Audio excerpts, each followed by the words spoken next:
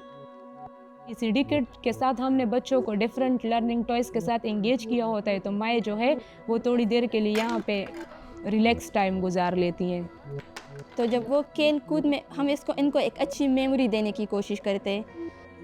जब मैं उसके बच्चों को बिठाती हूँ, माँ को बिठाती हूँ, तो वो जब अपने बच्चों को देखती है तो वो ख़ुद भी हैरान होती है कि मेरे बच्चे में ये भी एबिलिटी है, ये भी कर सकता है। तो माहौल में काफ़ी फ़र्क आया है।